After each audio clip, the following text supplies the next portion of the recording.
वक्रतुंड महाकाय सूर्यकोटी समप्रभ निर्विघ्नं कुरु मे देवा सर्वकार्येषु सर्वदा। गुरुर्ब्रह्मा गुरुर्विष्णु गुरुर्देवो महेश्वर गुरु साक्षात् परब्रह्म तस्मै श्री गुरुवे नमः। सर्वमंगल मांगल्ये शिवे सर्वार्थ साधिके शरण्ये त्र्यंबके गौरी नारायणी नमोस्तुते। पुंडलिकावरदे हरे विठ्ठल श्री ज्ञानदेव तुकाराम श्री गुरुदेव दत्त। हो भ प दिनकर तथा श्री दिनकर रंगराव महाडिक मुक्काम पोस्ट इटकरे तालुका वाळवा जिल्हा सांगली हे देत आहेत त्यांचे श्रीमद गीता ज्ञानेश्वरीवरील प्रवचन जे हे सात्विक श्रद्धा। प्रवचन जे हे सात्विक श्रद्धा। उखळू गावातील सर्व भक्तजनांना हो भ प दिनकरचे सप्रेम नमस्कार।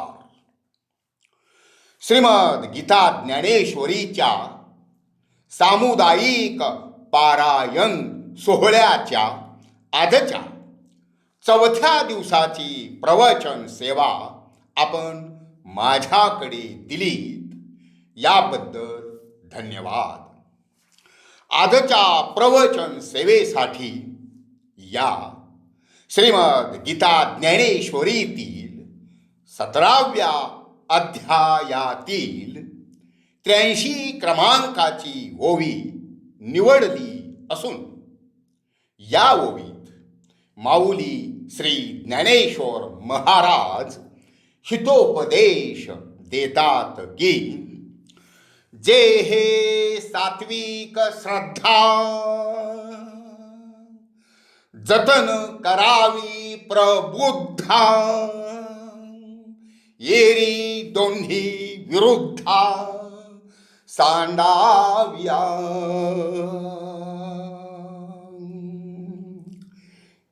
हे बुद्धिमंता, ही जी सात्विक श्रद्धा आहे तिचा स्वीकार करावा।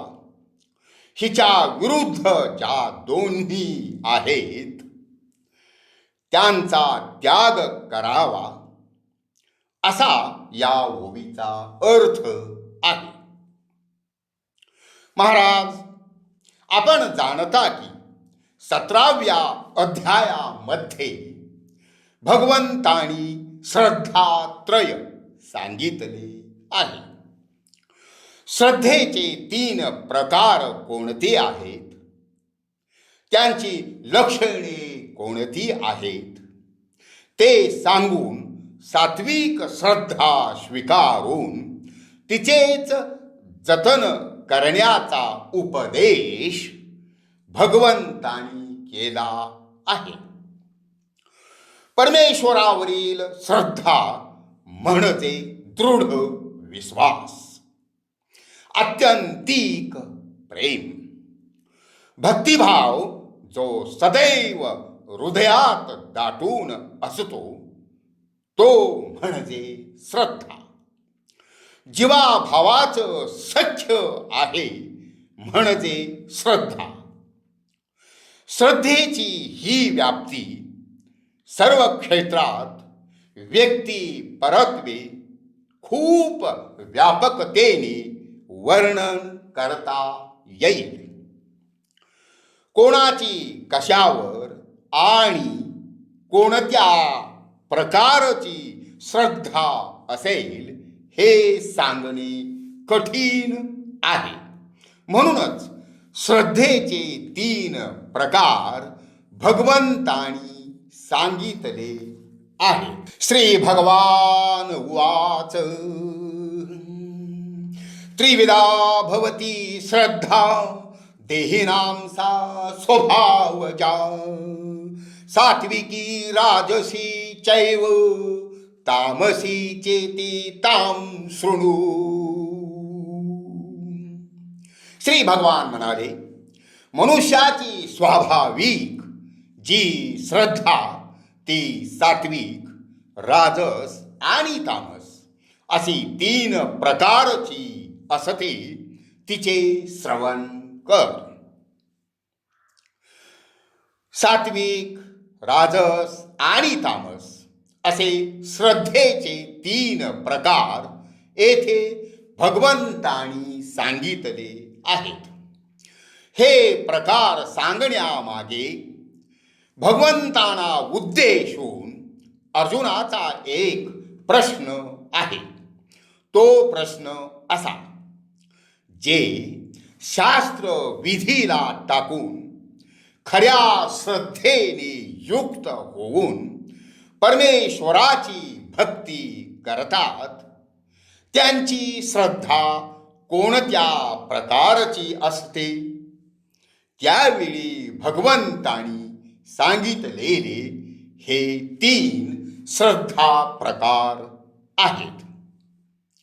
एवं सत्व रजतमा वेगळी श्रद्धा सुवर्मा नाही गा जीवग्रामा माझी यया. या 3 प्रकारच्या श्रद्धां व्यतिरिक्त या जीवांच्या गावात कोणतीही अन्य श्रद्धा नाही. अर्थातच तिन्ही श्रद्धा प्रकार हे त्रिगुणांपासून उत्पन्न झालेले आहेत. केवळ श्रद्धेने उपासना करतो म्हणून परमेश्वराची प्राप्ती होईल हे एवढे सोपे नाही. ज्यावेळी अष्टधा प्रकृती निर्माण झाली त्यावेळी तिच्यातूनच त्रिगुण निर्माण झाले. 4 खाणी 84 लक्ष योनींमध्ये हीच अष्टधा प्रकृती विद्यमान असते. त्याच सत्व रज तम या त्रिगुणानुसार सात्विक, राजस, तामस असे श्रद्धेचे 3 प्रकार निर्माण झाले.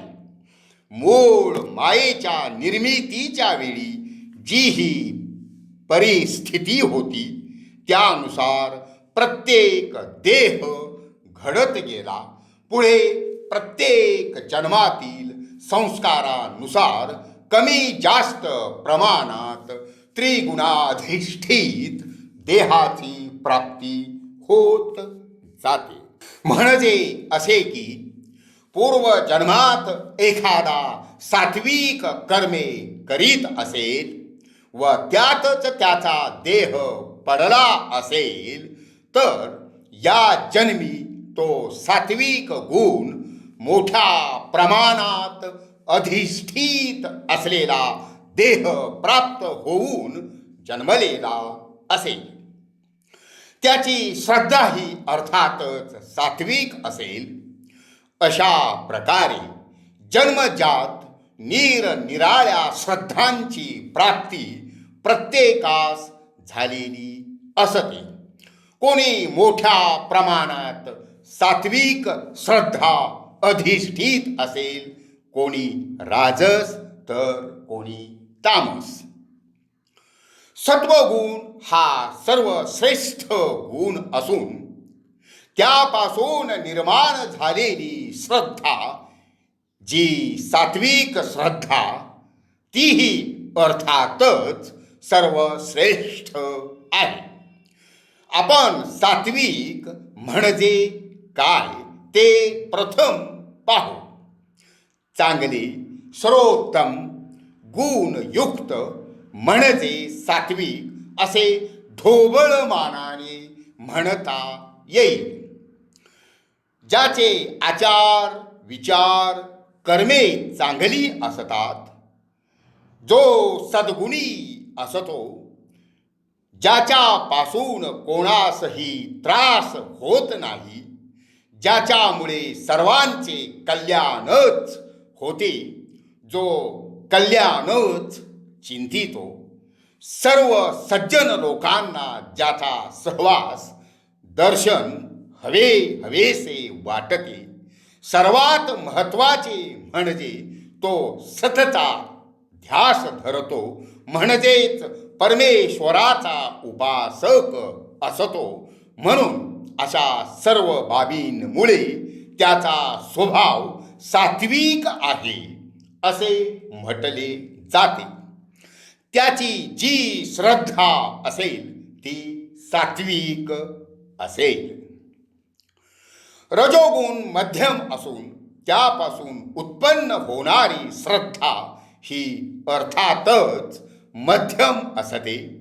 एखादा माणूस बरा आहे असे जेव्हा आपण म्हणतो तेव्हा तो फार चांगला नाही आणि फार वाईटही नाही असा त्याचा अर्थ असतो. तमोगुण हा वाईट असून निकृष्ट, निषेधार्ह आहे. त्याच्यापासून उत्पन्न होणारी श्रद्धा ही तामसी असते की जी अधोगतीकडे नेते. प्रवचन सेवेसाठी घेतलेल्या ओवीमध्ये माऊली ज्ञानेश्वर महाराज आपणास सांगतात की जी सात्विक श्रद्धा आहे तिचे जतन करावे आणि तिच्या विरुद्ध ज्या दोन आहेत त्यांचा त्याग करावा.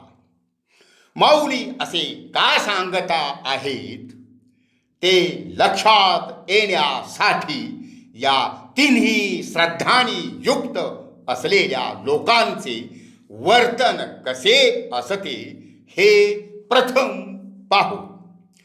चांगले का जतन केले पाहिजे हे कळण्यासाठी वाईट काय आणि का असते हे समजून घेणे गरजेचे असते.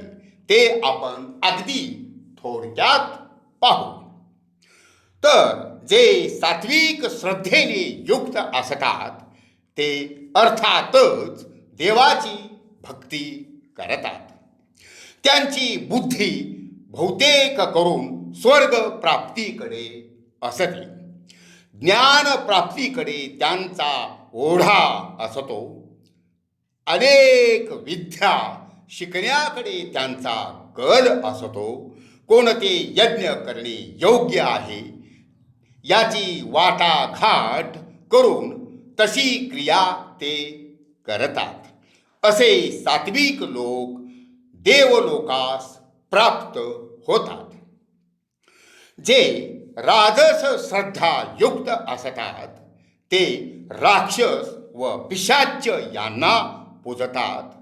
काम्य कर्मे हा त्यांचा स्थायी भाव असतो, तर ऐंद्रिय सुखोपभोग हा त्यांचा स्वभाव असतो. त्यामुळे ज्या शक्तींकडून आपणास असे ऐहिक सुखोपभोग प्राप्त होतील अशा अतींद्रिय शक्तींना वश करण्याकडे त्यांचा कल असतो. जे तामस श्रद्धा युक्त असतात ते केवळ पापाच्या राशीच असतात. ते अतिशय कठोर, संवेदना शून्य आणि दयाहीन असतात. जे जीवांचा वध करून बळी देतात. भूत, प्रेत वगैरे त्यांची दैवते असतात. ते तामसी लोक त्यांची स्मशानात पूजा करतात. यात आपण काही गैर करत आहोत असे त्यांना वाटत नाही.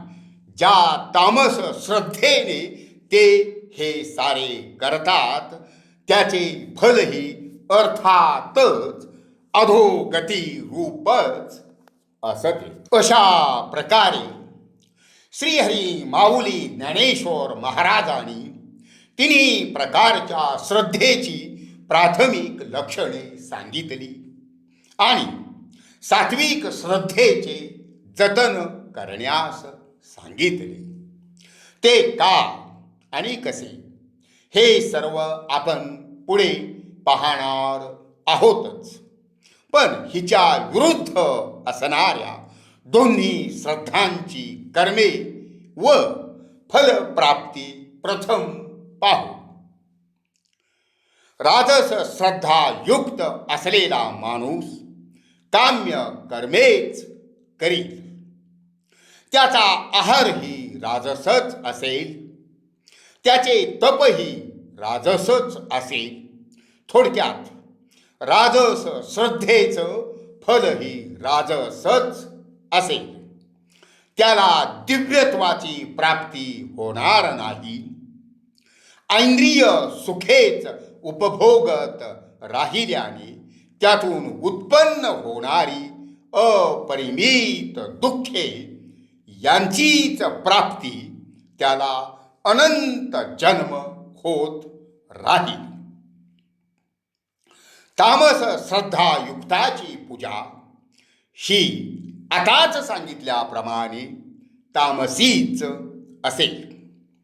विधी निषेध शून्य उपभोगात तो परमानंद मानित राहील. त्याचे कर्मही अर्थातच तामसच असेल व ते संपूर्ण समाजाला दुःखदायक असेल. त्याचप्रमाणे प्रसंगी विघातक सुद्धा असेल. तामसांचा आहारही निकृष्ट प्रतीचा तामसच असेल.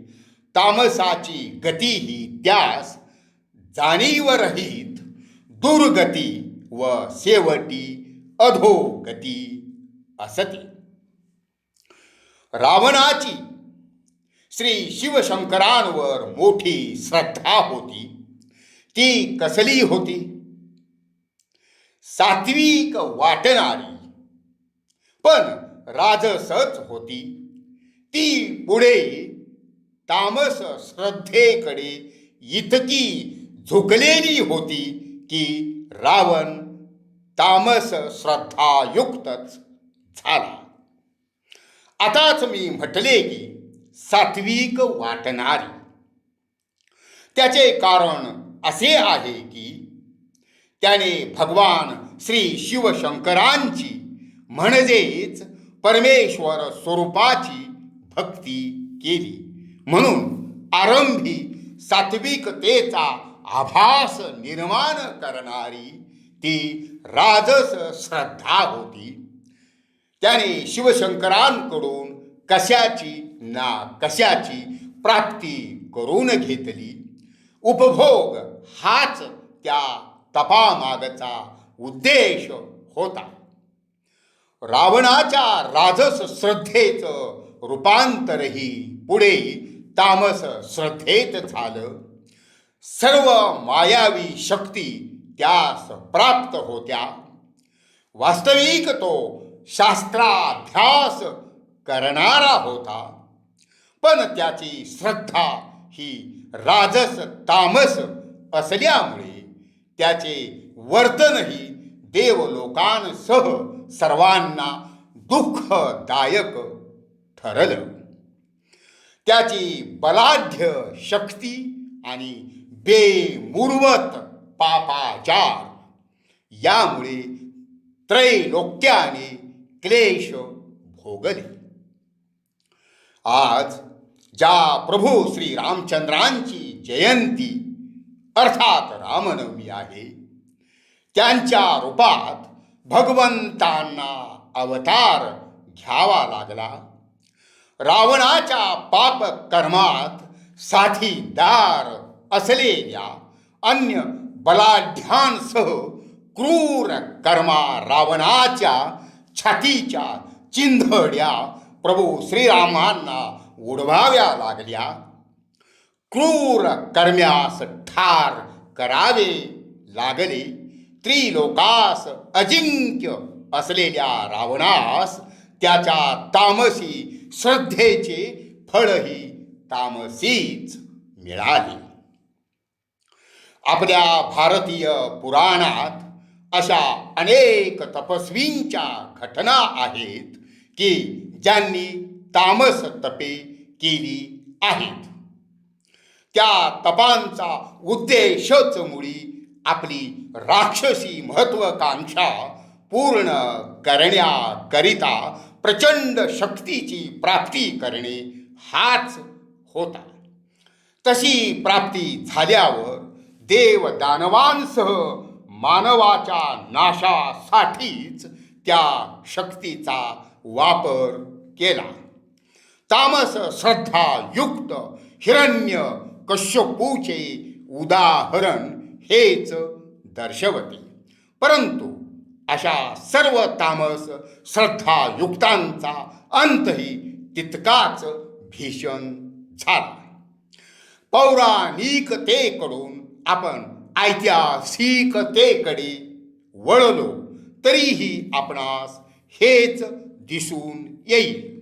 सम्राट अनेक हुकुमशहा यांनीही आपल्या महत्वाकांक्षा पूर्ण करण्यासाठी दैवी नसली तरी तामसी मानवी शक्ती एकवटून क्रूर लढाया केल्या. रक्ताचे पाट वाहविले. अंगावर शाहरे आणणाऱ्या कत्तलीमुळे मासाचा चिखल झाला. सुखाने जगा व जगू द्या या उदात्त तत्वाची पायमल्ली केवळ तामस श्रद्धायुक्तांमुळेच झाली. अगणितांचा नाश करून ते तामस श्रद्धायुक्तही नष्ट होऊन गेले. सांप्रत काळात तर राजसी आणि तामसी श्रद्धायुक्तांचाच सुकाळ झाला असून सात्विक श्रद्धायुक्तांचा दुष्काळ हो पाहत आहे. आपल्याला ऐहिक सुखोपभोगाचाच लाभ हवा नव्हे, तेच फक्त मानवी जीवनाचे एकमेव उद्दिष्ट आहे अशीच धारणा झाली असून तो मिळविण्यासाठीच झुंज चालू असते. आपल्यास हवे ते उपभोग्य मिळवण्यासाठी राजस श्रद्धायुक्त तामसी कृत्य करण्यास सुद्धा कचरत नाहीत. तर महाराज, मानवाची ऐहिक उन्नती असो वा आध्यात्मिक, सात्विक श्रद्धेचीच अपरिहार्यपणे आवश्यकता असते. यासाठी भगवंत सांगता आहेत की सात्विक श्रद्धा जतन करावी व तिच्या विरुद्ध असणाऱ्या दोन्ही श्रद्धा त्यागाव्यात. अशा या सात्विक श्रद्धेचे महात्म्य कोणते आहे? तर ते फार मोठे आहे. ती सत म्हणजे चांगली आहे. दुसऱ्या अर्थाने तीच सत्य आहे. सर्वात महत्त्वाचे म्हणजे परमेश्वर प्राप्तीसाठी ज्ञानाची प्राप्ती करून देण्याचे सामर्थ्य या सात्विक श्रद्धेमध्ये आहे. इतकी ती ज्ञानाच्या निकट असते. सात्विक श्रद्धा ज्यांच्या बुद्धीमध्ये निवास करते त्यांचा प्रवास परमेश्वर ज्ञान प्राप्तीच्या दिशेनेच होत असतो. म्हणून तर शास्त्रांनी सात्विक श्रद्धेस फार मोठे स्थान दिले आहे. श्रुती स्मृती उपनिषदे आदींचा अभ्यास करून त्याप्रमाणे आचरण करणारे सात्विक श्रद्धायुक्त सर्वांना पूजनीय ठरतात. अशा भक्तिवंतांना तिन्ही प्रचिती येतात, म्हणजे गुरु प्रचिती, शास्त्र प्रचिती आणि आत्मप्रचिती यांचा लाभ त्यांना याच देहात होतो आणि ते परमपदाला पोहोचतात. अशा सात्विक श्रद्धायुक्तांचे अनुकरण करून त्यांच्या पावलावर पाऊल टाकून जो तसेच सात्विक आचरण करील, त्याचे कथन श्रवण करील, त्या अभ्यास न केलेल्या सात्विक श्रद्धावंतालाही ज्ञानाच्या दिव्य प्रकाशाचा मार्ग दिसेल, त्यासही परमपदाची प्राप्ती होईल. असे बघा महाराज, हे युवराज महाराज अंधाऱ्या रात्री हातात बॅटरी घेऊन तिच्या प्रकाशात शित्तूरच्या रस्त्याने चालले आहेत आणि हे शामराव महाराज त्यांच्या मागून त्यांच्या पावलावर पाऊल टाकत चाललेले आहेत. त्यांच्या हातात बॅटरी नाही, पण युवराज महाराजांच्या पाठोपाठ चालल्यामुळे शामराव महाराजही शित्तूर मुक्कामी पोहोचणार. तसे सात्विक श्रद्धायुक्तांच्या अनुकरणामुळे सात्विक अज्ञानी देखील सद्गतीस जातात. म्हणून भगवंतानी सात्विक श्रद्धेचेच जतन करावयास सांगितले आहे. सात्विक श्रद्धावंत हे समाजाचे दीपस्तंभ असतात. ते सदाचारी असल्याने अनुकरणीय असतात. बऱ्या वाईटांचा निवाडा करून ते चांगल्या बाबींचा स्वीकार करीत असतात. त्यामुळे समाजास चांगल्या आचरणाचा धडा आपोआपच मिळत असतो. सर्व संत महात्मे हे सात्विक श्रद्धायुक्तच होते. त्यांनी आपल्या सात्विक तत्वांशी कोणत्याही कारणाने कधीही तडजोड केली नाही. या मायावी दुनियेत संतांनी हलापेष्टा सोसल्या, परिस्थितीने गांजले गेले. दुर्जनांनी केलेला हर प्रकारचा छळ सोसला, पण सात्विकतेची कास त्यांनी सोडली नाही. भलत्या वाटेने ते कधीही गेले नाहीत.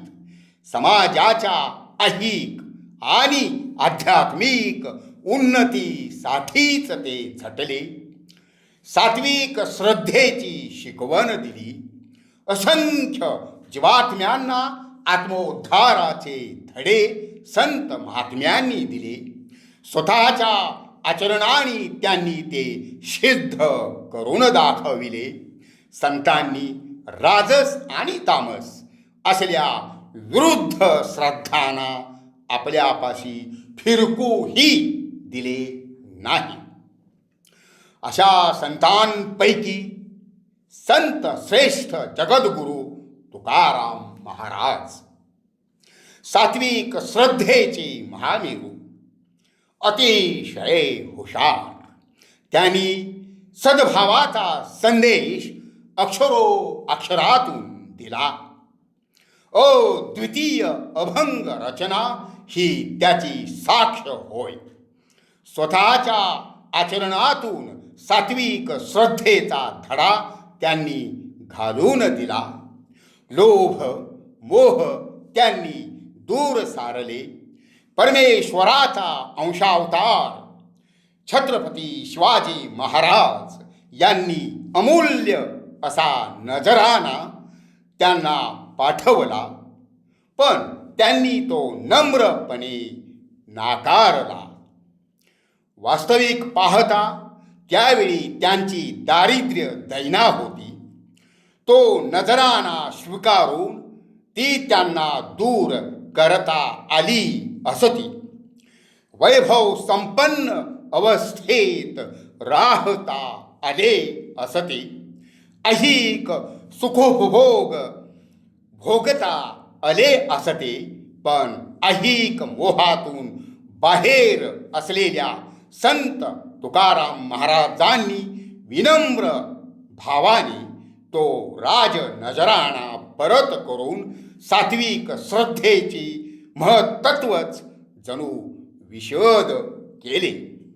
ऐहिक सुखभोगाची लालसा ही राजस श्रद्धा दृढ करते. ती आत्मोद्धारात अडथळा ठरते. नर देह प्राप्तीचा जो मूळ उद्देश, जो मोक्ष, तो दुरावतो.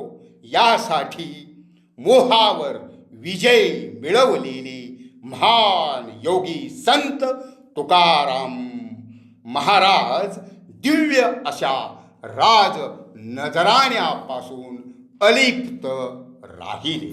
माऊली ज्ञानेश्वर महाराज या सात्विक श्रद्धेचेच जतन करावयास सांगत आहेत.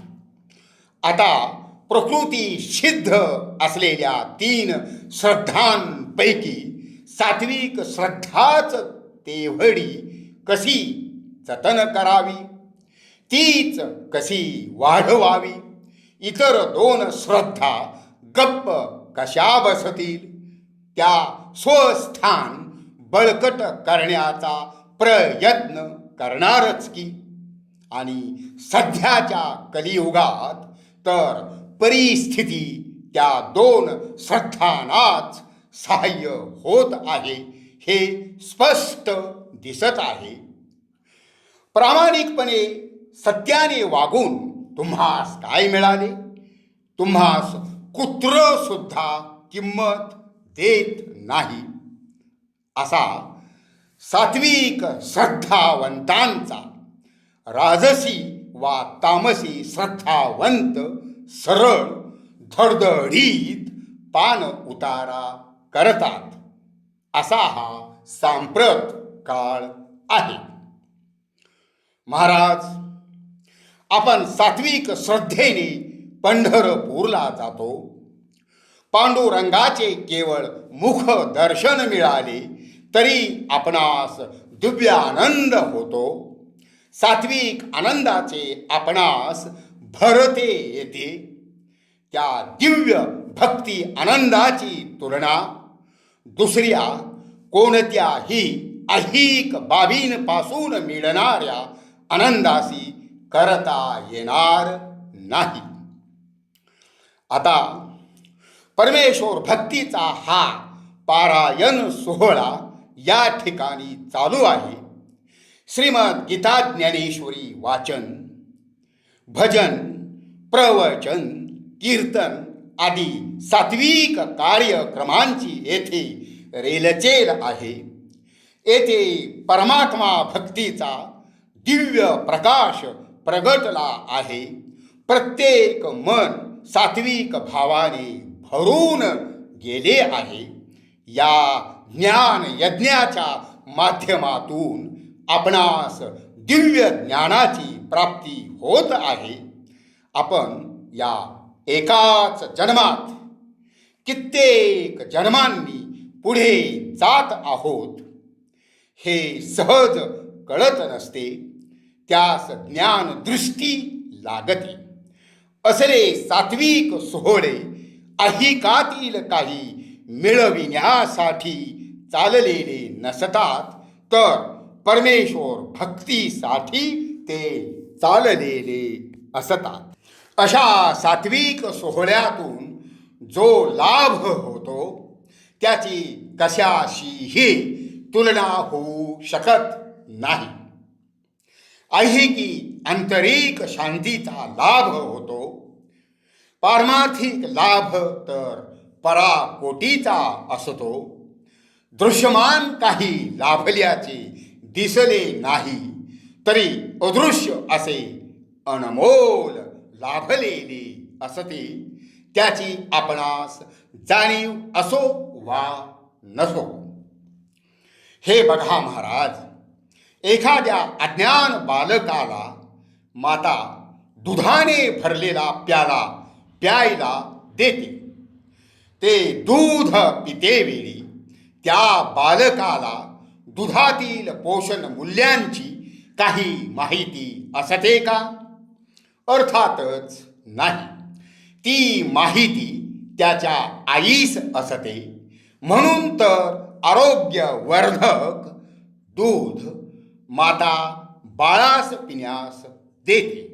आपल्या आईने दिले म्हणून बालक ते पिते. त्यामुळे त्याच्या नकळत त्याचे आरोग्यवर्धन होते. बालक सुदृढ निरोगी बळकट बनत जाते. अगदी त्याचप्रमाणे अशा सात्विक सोहळ्यांचे असते. आपणास जाणीव असो वा नसो, परमेश्वर माय आपल्याला अशा अमृत मंथनाद्वारे अमृतत्वाकडे घेऊन जात असते. याबद्दल दुमत असू नये. सात्विक श्रद्धेचा हा व्यवहार सुखाचा असतो आणि तो सुख लाभच घडवून देतो. मागे पुढे आनंद कोंडत राहतो. म्हणून तर संत जनाईंनी सांगितले की डोळा पहावी पंढरी, वाचावी ज्ञानेश्वरी. सात्विक श्रद्धा वाढवून जतन करण्यासाठी अशा सामुदायिक पारायण सोहळ्यांची गरज भक्त साधकांना तर असतेच असते, पण त्याहून अधिक गरज सर्वसामान्य लोकांना असते. संतांची संगती मनोमार्ग गती याप्रमाणे समाजास त्याचा लाभ होतो. म्हणून श्रीमद गीता ज्ञानेश्वरी सामुदायिक पारायण सप्ताह, श्रीमद भागवत कथा पारायण, गाथा पारायण, सत्संग सोहळे, प्रवचने, कीर्तने, भजन, योग शिबिरे यांचे आयोजन अवश्य करावे. त्यामुळे सुसंगती सदा घडो, सुजन वाक्य कानी पडो. याप्रमाणे सर्वसामान्यांना लाभ घडतो. त्यामुळे सात्विक श्रद्धेचे जतन तर होतेच होते, पण वाढीस लागून ज्ञान प्राप्तीही होते.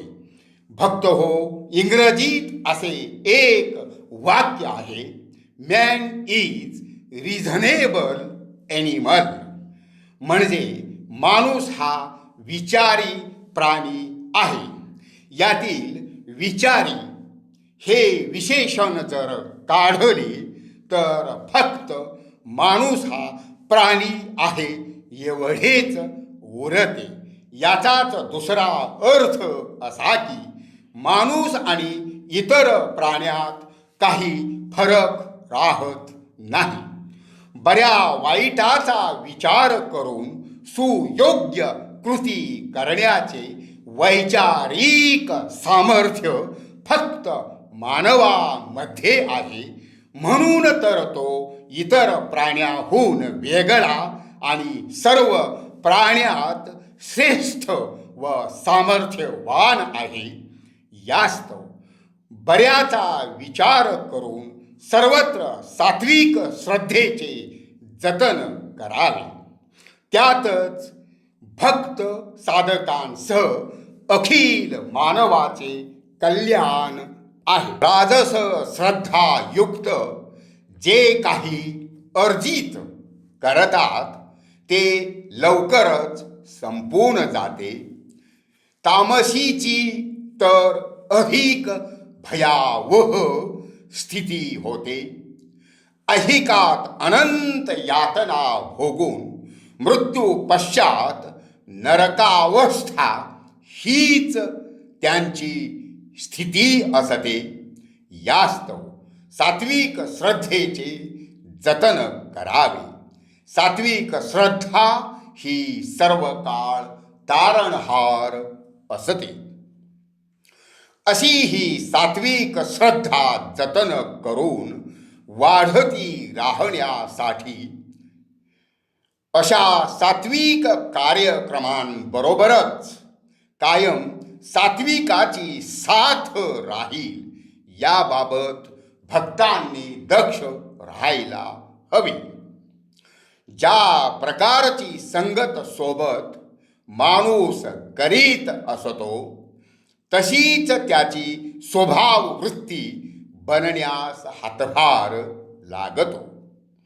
टवाळांच्या टोळक्यात वावरलो तर टवाळखोर टोळ भैरव होण्यास आपणास विलंब लागत नाही. ढवळ्या शेजारी बांधला पवळ्या, वान नाही पण गुण लागला, असा एक वाक्प्रचार आपणास ठाऊक आहेच. हे आपण बैलांसंदर्भात म्हणतो. दोन वेगवेगळ्या रंगांचे बैल शेजारी बांधले तर त्यांचा रंग एकमेकास लागत नाही, पण गुण मात्र लागतो. ढवळ्या मार्का असेल तर त्याचा तोच गुण पवळ्या हमखास उचलतो. हे चतुष्पाद जनावरांसंबंधी जरी आपण नेहमी बोलत असलो तरी त्याचा रोख प्रामुख्याने माणसाच्या संगत सोबतीकडेच असतो. गोऱ्या दुर्गुणी माणसाची मैत्री जर काळ्या सद्गुणी माणसाने गेली तर त्याचा गोरा रंग काळ्यास लागणार नाही, पण दुर्गुण मात्र हमखास काळ्यात उतरले जातात. हे सारे अदृश्य पातळीवर घडून कृती मात्र दृश्यमान होते. जनावरात जर संगदोष निर्माण होत असतील तर माणसात ते किती वेगाने होत असतील याचा विचार करा. हे असे का घडावे? चांगल्यांचे चांगले गुण वाईटात उतरून वाईट चांगला होण्याऐवजी वाईटाचे दुर्गुण चांगल्यात उतरून त्याचे वर्तन बिघडावे हे आश्चर्यच नव्हे का? याचे स्पष्टीकरण थोडक्यात देता येते. ते म्हणजे मूळ प्रकृती होय. विकृतीकडे झुकणाऱ्या मूळ प्रकृतीमुळे वाईट गुणांचा प्रभाव चटकन पडतो. त्यामुळे चांगला सुद्धा वाईट संगतीत कालांतराने का होईना बिघडतो. सद्गुण हे प्रयत्नपूर्वक रुजवावे, जोपासावे, वाढवावे, जपावे लागतात. त्यासाठी सुसंस्कार मूल्य शिक्षणाची गरज असते. अहो, कोणत्या आईवडिलास आपला मुलगा किंवा मुलगी दुर्गुणी व्हावी असे वाटेल? अर्थातच नाही. सुसंस्कारांकडे मात्र दुर्लक्ष केले जाते. यासाठी मुलाच्या आई वडिलांनीच सात्विक श्रद्धा जोपासण्याची गरज आहे. नालंदा विद्यापीठात पूर्वी घडलेली एक गोष्ट येथे सांगतो. नालंदा विद्यापीठाच्या मुक्त सभागृहात विद्यार्थी व आचार्य यांच्यात मुक्त चर्चा सुरू होती. विद्यार्थी त्यांना पडलेले प्रश्न आचार्यांना विचारित होते. आचार्य त्यांची उत्तरे देत होते. एवढ्यात एक धनाढ्य गृहस्थ आपल्या उंची वेशभूषेतील मित्रांसह विद्यापीठ आवारात रथातून प्रवेशला. आवारात रथ थांबवून तो खाली उतरला. त्याने स्वर्ण मोहरांनी भरलेली एक थैली विद्यापीठास देणगी म्हणून आचार्यांकडे दिली. पुन्हा रथात बसून तो निघून गेला. त्या धनाढ्य गृहस्थाची त्या भागात बरीच प्रतिष्ठा होती. त्या गृहस्थाच्या गमनानंतर विद्यार्थ्यांनी आचार्यांना म्हटलं, हे गृहस्थ फारच उदार, दानशूर व सज्जन दिसतात. त्यावर आचार्य म्हणाले, ते उदार व दानशूर नक्कीच आहेत, पण सज्जन मात्र नाहीत. कारण त्याच्या संगती जे लोक आहेत ते बरीच दुष्कृत्ये करणारे आहेत. अशात राहणारा माणूस सज्जन असूच शकत नाही, सज्जन राहू शकत नाही. ज्याप्रमाणे घाणेरड्या रस्त्यावरून चालताना कितीही जपले तरी घाणेरडा वास नाकात शिरतोच, त्याप्रमाणे दुर्जन मित्र आपल्या सज्जन मित्राचे चारित्र्य बिघडवण्यास कारण ठरतात. पुढे काही दिवसांनी विद्यार्थ्यांना कळले की राजाच्या शिपायांनी त्या थोर, उदार, देणगीदार व्यक्तीच्या घरावर धाड टाकली. त्याची धन दौलत जप्त करून त्यालाही पकडून घेऊन गेले. तेव्हा विद्यार्थी गुरुवर्यांकडे आले व याचे कारण विचारले. तेव्हा आचार्यांनी त्यांना सांगितले, त्या दुर्जनांची काही बेकायदा कामे त्याने केली. त्यांच्या गैरकृत्यांना त्याने मदत केली, म्हणून तो श्रीमंत देणगीदार पकडला गेला. यासाठी दुर्जनांची संगत सोबत टाळावी. ज्या योगे सात्विक श्रद्धा वाढेल अशा सात्विक श्रद्धावंतांच्या सोबतीत आपण राहावे. शहाण्यांचे व्हावे चाकर, पण मूर्खांचे धनी होऊ नये, असे आपल्या पूर्वजांनी सांगितले आहे. याचे कारण सात्विक श्रद्धा वाढती राहून इह परलोकी कल्याण व्हावे यासाठीच. मूर्खाथा धनी अत्यंतिक त्रास होऊन मूर्खच बनतो. मग दुर्गुणी दुर्जनांना सुधारण्याचा मार्ग कोणता? त्यासाठी सदुपदेश हा पहिला मार्ग. नाहीतर कायदे आणि शिक्षेची तरतूद इहलोकी आहेच, तर परलोकी दुर्गती नरक हा ठरलेलाच आहे. म्हणून सर्वांनी सात्विक श्रद्धेलाच जतन करावे. सात्विक श्रद्धा वाढती राहण्यासाठी आणखी कोणकोणते प्रभावी उपाय आहेत, जे योजिले असता सात्विक श्रद्धेचे जोपासन होईल. त्यासाठीचे अत्युत्कृष्ट साधन म्हणजे सात्विक आहार होय. सात्विक आहाराचे सेवन हा सात्विक श्रद्धा वाढीचा सर्वात प्रबळ उपाय आहे. रवी तरी पाही स्वभाव वृद्धीच्या ठाई, आहारा वाचुनी नाही बळी हेतू. आपण ज्या अन्नाचे सेवन करतो त्यावर आपला स्थूल देह पोसला जातो. ज्या प्रकारचे अन्न खातो त्याच प्रकारचे धातू उत्पन्न होतात. त्या धातूंप्रमाणेच अंतर्भाव उत्पन्न होत असतात. त्यांचाच स्वभाव बनतो. म्हणून सात्विक आहाराचे सेवन केले असता सात्विक श्रद्धेची वृद्धी होते. आपोआपच तिचे जतन होते. आता सात्विक आहार कोणता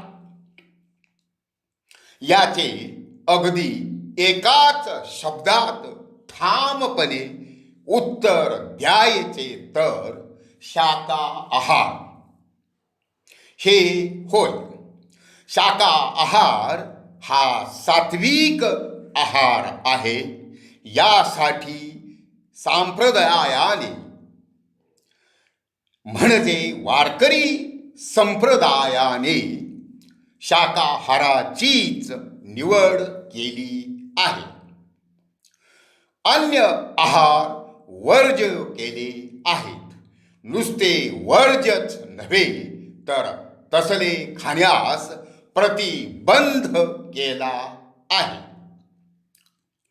किती महान आणि पराकोटीचे ज्ञानी आहेत संत, ज्यांनी शाकाहाराचाच धडा घालून देऊन इह परलोकीच्या कल्याणाचा मार्ग प्रशस्त केला आहे. अभक्ष खाण्यापासून परावृत्त केल्यामुळे घडणारे पाप आणि कर्मबंधनाच्या मगर मिठीतून सोडवले आहे. याचा अर्थ साधा आणि सरळ आहे. जो जसे कर्म करील तेच त्याला तसेच फेडावे लागेल. या सिद्धांतानुसार राजस तामस खाद्यासाठी घडणाऱ्या पाप कर्मांपासून शाकाहार माणसास दूर ठेवतो, सात्विकता वाढवितो. इह परलोकी त्याचे कल्याण होते. एका भीषण कर्मबंधातून तो मुक्त होतो. सात्विक आहार हा मधुर असतो. रसाळ, पिकलेले, मऊ, स्निग्ध, स्वादिष्ट पदार्थ हे सात्विक आहारात मोडतात. शाकाहार हाच सात्विक आहार असून त्यातूनच शरीरास आवश्यक अशी प्रथिने, जीवनसत्वे मिळतात. सात्विक श्रद्धेची वाढ होते. आजकाल शाकाहारास साधा आहार आणि राजस्वा तामस आहारास स्पेशल म्हणण्याची फॅशन झाली आहे. काय खावे आणि काय नको याचा विधी निषेधच राहिलेला नाही. तीच गोष्ट पिण्याचीही आहे. श्रम परिहारासाठी चहा, कॉफी, उन्हाळ्यात सरबती, निरनिराळ्या फळांचे आधुनिक यंत्रांच्या साहाय्याने बनवलेले रस आदी ही सात्विक पेये होत. परंतु आजकाल निषिद्ध मानलेले पेय प्रतिष्ठेचे बनलेले आहे. त्याचा गौरव स्वाप्त, हॉट वगैरे शब्दांनी केला जातो आणि सार्वजनिक दृष्ट्या घेण्याची ही प्रतिष्ठा त्यास लाभली आहे. हे विशेष. एखाद्या न घेणाऱ्यालाही ते थोडी घेतल्याने काही बिघडत नाही असा बहुमोल सल्ला दिला जातो. आग्रह करून त्यास घेण्यास भाग पाडले जाते. तो सावधपणे थोडीशीच घेतो आणि माऊली ज्ञानेश्वर महाराजांनी ज्ञानेश्वरीत म्हटल्याप्रमाणे प्रत्यक्ष पाहे पाविरा जो सावध घे मदिरा तो होनी ठाके माझिरा तैची क्षणी. पुढे त्याच्या हाती काहीच राहत नाही. कालांतराने तो अट्टल बनतो. त्याचप्रमाणे तंबाखू सेवन, धूम्रपान, अफू, गांजा, भांग, चरस वगैरे अंमली पदार्थांचे सेवन हेही राजस तामसात मोडते. गुटखा, मावा इत्यादी नवे प्रकार हे तरुण पिढीच्या नाशास कारणीभूत ठरत आहेत. राजसी तामसी श्रद्धा वाढत चालल्याचेच ते हे लक्षण आहे. म्हणून सात्विक असलेला शाकाहार सेवावा, शरीरास पोषक पेये प्यावीत, सर्व व्यसनांचा त्याग करावा. असे केल्यामुळे वैयक्तिक जीवनाबरोबरच सामाजिक जीवनातीलही बरेच काही बदलेल. सात्विक श्रद्धा वाढेल, तिचे जतन होईल, अनिष्ट बाबींना पायबंद बसून समाजात स्वास्थ्य नांदेल. स्वभावाला औषध नाही असे एक विधान हतबलतेतून केले जाते, पण ते कोणाच्या बाबतीत खरे ठरते? तर सुस्वभाव वृद्धीचे औषध न घेणाऱ्यांच्या बाबतीत. श्री ज्ञानेश्वर माऊलींनी येथे स्पष्टपणे सांगितले आहे की सुस्वभाव वृद्धीसाठी सात्विक आहारा वाचून प्रबळ उपाय नाही. यासाठी सात्विक खावे, सात्विक प्यावे, सात्विक ऐकावे, सात्विक वाचावे, सात्विक पहावे, सात्विक होऊन सात्विक वागावे, असे कितीतरी सांगता येईल. TV, computer, phone, smartphone, internet इत्यादी साधने ही विज्ञानाची अत्याधुनिक बहुमोल देणगी आहे. ही सुख साधने इहलोक सुसह्य करणारी, सर्वांची अत्यंत आवडती आणि काळाची गरज बनलेली अशी आहेत. दळणवळण, कार्यालयीन कामकाज इत्यादी उपयुक्त कामाव्यतिरिक्त अशा आधुनिक साधनांचा अमर्याद वापर अन्य कारणांसाठीच केला जातो. सात्विक कामांसाठी यांचा वापर किती केला जातो? नगण्य. समाजोपयोगी कामासाठी त्यांचा वापर किती असतो? तोही थोडाच. परंतु राजसी आणि तामसी कामांसाठीच त्यांचा वापर जास्त प्रमाणात केला जातो. हे दुर्दैव.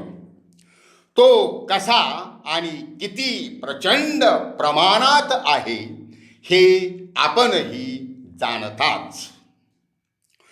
टीव्हीवरून प्रसारित होणाऱ्या आरंभी नाव मिळालेल्या आणि म्हणूनच अट्टाहासाने वर्षानुवर्षे चालवल्या जाणाऱ्या भरकटलेल्या मालिका, सुमार लेखन, नकलीपणा, उत्तान दृश्ये, संवाद, नैतिक मूल्यांचे अवमूल्यन आणि अनैतिक मूल्यांचे उदात्तीकरण यांचे प्रसारण आणि ते पाहणारी संवेदनक्षम वयातील पिढी, त्यांचेवर होणारे दुष्परिणाम हे चांगले आहे काय? अशामुळे सात्विक श्रद्धेत वाढ होईल काय? टीव्ही वा अन्य साधनांद्वारे पाहिले जाणारे उत्कृष्ट कार्यक्रम फारच थोडे, निकृष्ट आणि हिणकस असे कार्यक्रम विपुल व ते पाहणाऱ्यांची संख्याही अति प्रचंड, आणि आपण काही गैर पाहतोय ऐकतोय याची त्यांना जाण नसणे आणि असली तरीही तेच पाहणे ऐकणे हे विशेष. यासाठी स्वतःवर बंधने घालून घेऊन वाईटापासून परावृत्त होऊन सात्विकतेची कास धरणे गरजेचे आहे. त्यात इह परलोकी कल्याण आहे. सात्विकता हा विषय फक्त भक्त लोकांचा आहे अशी समजूत कृपया कोणी करून घेऊ नये. समाजातील प्रत्येक व्यक्तीत भगवंतांचा अंश असल्याने प्रत्येकाने परमेश्वर भक्त झाले पाहिजे, तेही सात्विक श्रद्धायुक्त भक्त असले पाहिजे. श्री ज्ञानेश्वर माऊलींनी ज्ञानेश्वरी सर्वांसाठी लिहिली आहे आणि आत्मोद्धाराचा मार्ग आणि अधिकार सर्वांना दिला आहे. हे त्यांचे आपणा सर्वांवर केवढे उपकार आहेत. एकदा मला एक जण म्हणाला, स्वसंरक्षण, जीवित आणि मालमत्ता रक्षणासाठी राक्षसी किंवा तामसी गुण नको का वाढवायला? त्याशिवाय युद्ध प्रवृत्ती कशी वाढणार? याला उत्तर असे की सात्विक श्रद्धायुक्त होऊनही आपण या सर्व गोष्टी करू शकतोच की. त्यासाठीच नियम कायदे आपण करीत असतो. एवढेच नव्हे तर देश रक्षणासाठी आपण युद्धे देखील करीत असतो. अहो, ज्या ज्यावेळी सात्विकता धोक्यात आली त्यावेळी तिच्या रक्षणासाठी परमेश्वरांनी अवतार धारण केले. राजसी तामसी श्रद्धायुक्तांचा संहार करण्याकरिता देवांनी युद्धेही केली आहेत. राजसी तामसी श्रद्धा वाढवण्याची काहीही गरज नसते.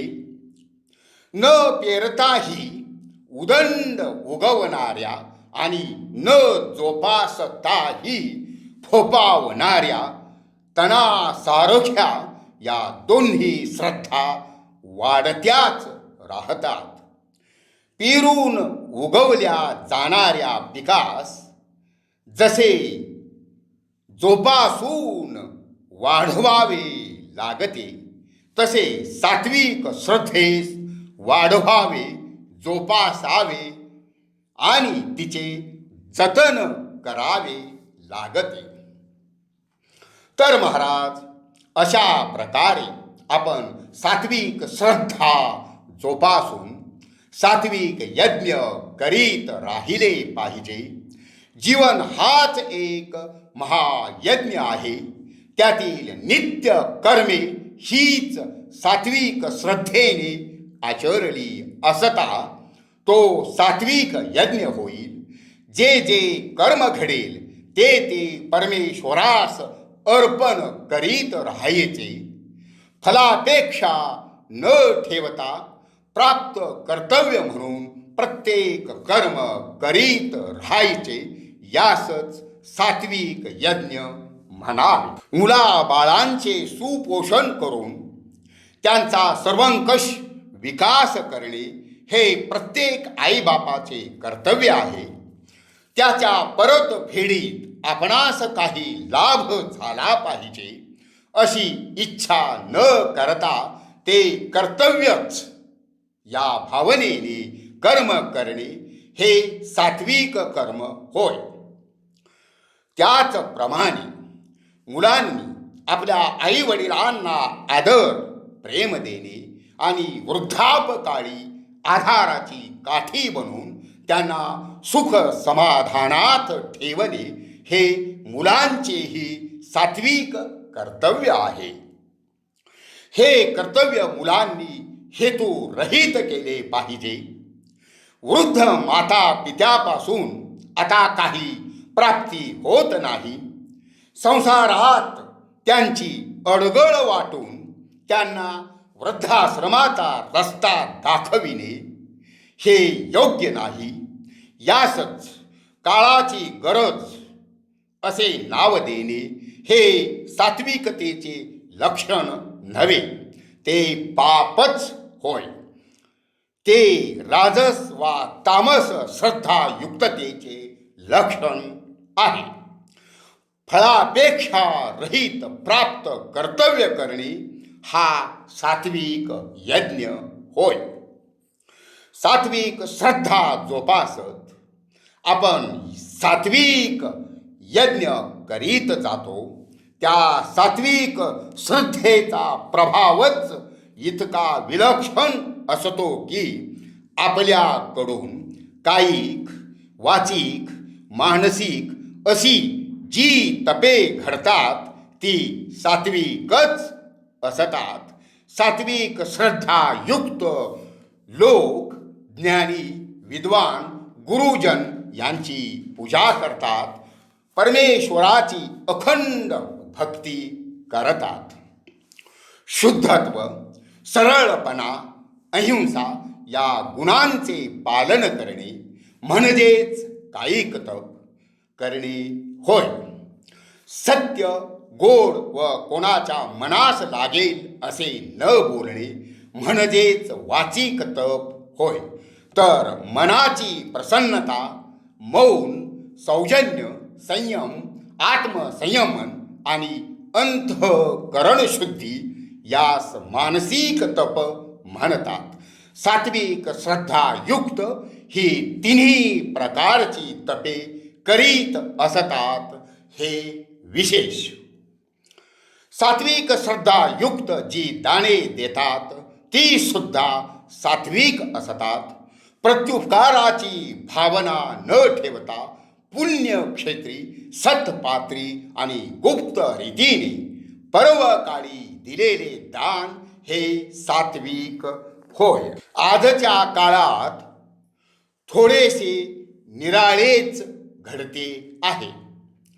गाजावाजाशिवाय कोणत्याही प्रकारचे दान न देण्याकडे प्रवृत्ती वाढत आहे. तेथे पत्रकार हवेत, छायाचित्रकार, कॅमेरे रोखून हवेत, इलेक्ट्रॉन मीडिया टीम हवी, बोलणारा म्हणजे हवे तसे बोलणारा वक्ता हवा असो. तर महाराज, सात्विक श्रद्धा वाढवणे, जोपासणे हे ऐहिक आणि पारमार्थिक दृष्टीने अतिशय गरजेचे आहे. त्यामुळे व्यक्तिगत कल्याण तर होतेच होते, पण त्याबरोबरच समाज स्वास्थ्यही टिकून राहते.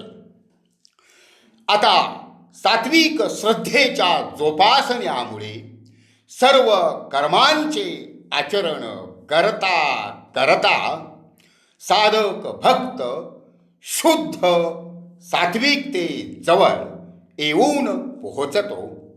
त्याने महत्त्वाचा बोध होतो. मोक्ष प्राप्तीच्या जवळ पोहोचतो. पण त्यातही काही अडथळा येण्याची शक्यता असते. शुद्ध सत्वगुणातही अंती भक्तांनी अडकू नये म्हणून भगवंत दक्ष राहिले आहेत. यासाठी ओम तत्सत ने प्रत्येक कर्म करण्याचा उपदेश भगवंतानी दिला आहे. शुद्ध सात्विक श्रद्धेचा हा केवढा फायदा. साक्षात परब्रह्म प्राप्तीचा हा महामंत्र. या महावाक्याच्या उच्चाराने ज्या सात्विक श्रद्धावंतांची सदा सर्व काळ सर्व कर्मे घडत असतात त्यास अगदी निश्चित परमपदाची प्राप्ती होते. परमपदाहून परम असे काहीच नाही. ती प्राप्ती म्हणजेच परमप्राप्ती होय. प्रत्यक्ष स्वस्वरूपाची प्राप्ती झाल्यावर जन्म मृत्यू व त्या अनुरोधाने येणारी अगणित दुःखे यांची शृंखला खंडित होते. आपण परममुक्त होतो. अगदी सामान्य दैनंदिन जीवनापासून ते मोक्ष प्राप्तीपर्यंत सात्विक श्रद्धाच परम उपयुक्त आहे. दुसऱ्या दोन्ही श्रद्धा नव्हेत.